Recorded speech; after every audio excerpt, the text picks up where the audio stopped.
കേരളക്കര വീണ്ടും ആശങ്കയിലേക്ക്. അറബിക്കടലിൽ അകപ്പെട്ട ചരക്ക് കപ്പലിലെ തീ അണയിക്കുവാനുള്ള ശ്രമം തുടർന്നുകൊണ്ടിരിക്കുകയാണ്.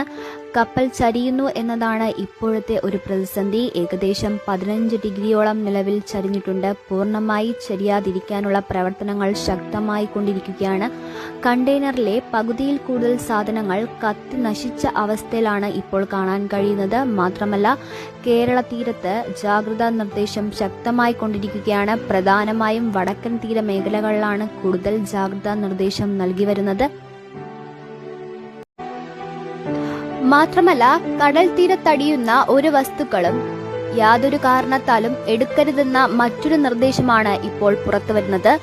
തീ ഇതുവരെ നിയന്ത്രണ വിധേയമായിട്ടില്ല. കറുത്ത വൻവൻ പുകകൾ പുറത്തുവരിക തന്നെയാണ് ചെയ്യുന്നത്. മാത്രമല്ല, കപ്പലിലെ രാസവസ്തുക്കൾ വൻ ഭീഷണിയാവുകയാണ്. പലതരത്തിലുള്ള ആരോഗ്യ പ്രശ്നങ്ങൾക്കും ഇത് കാരണമാകുമെന്ന് പഠനങ്ങൾ പറയുന്നു.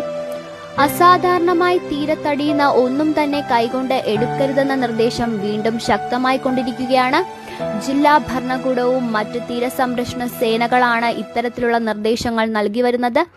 താരതമ്യേന തീ കുറവാണ് എങ്കിലും കനത്ത പുക വരുന്നുണ്ട്. രക്ഷാ ദൗത്യ പ്രവർത്തനം വീണ്ടും വെല്ലുവിളികൾ നേരിട്ടുകൊണ്ടിരിക്കുകയാണ്.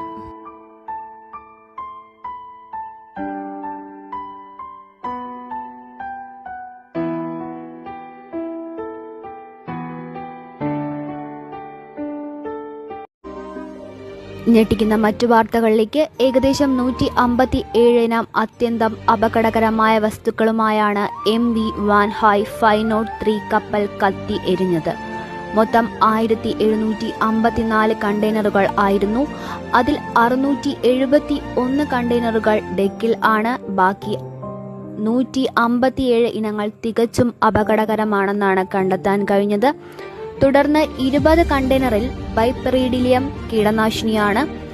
1.8 ലക്ഷം കിലോഗ്രാമാണ് ഈ കീടനാശിനി കണ്ടെത്തിയത്. ഇത് ജലവുമായി വളരെ വേഗത്തിൽ ലയിക്കുന്ന ഒന്നാണ്. മത്സ്യസമ്പത്തിന് ഇത് വളരെ ഹാനികരമാണ്.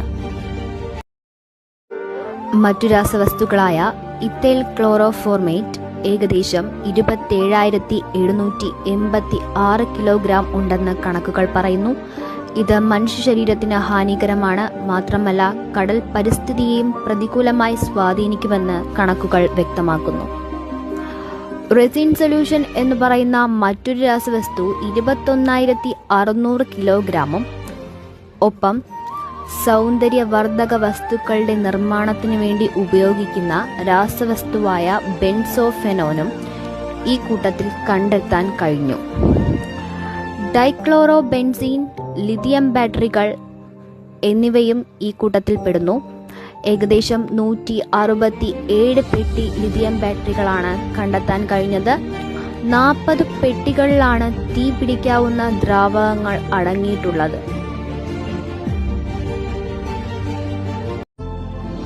തീരദേശ മേഖലയിൽ വൻ വെല്ലുവിളി തന്നെയാണ് ഇത്.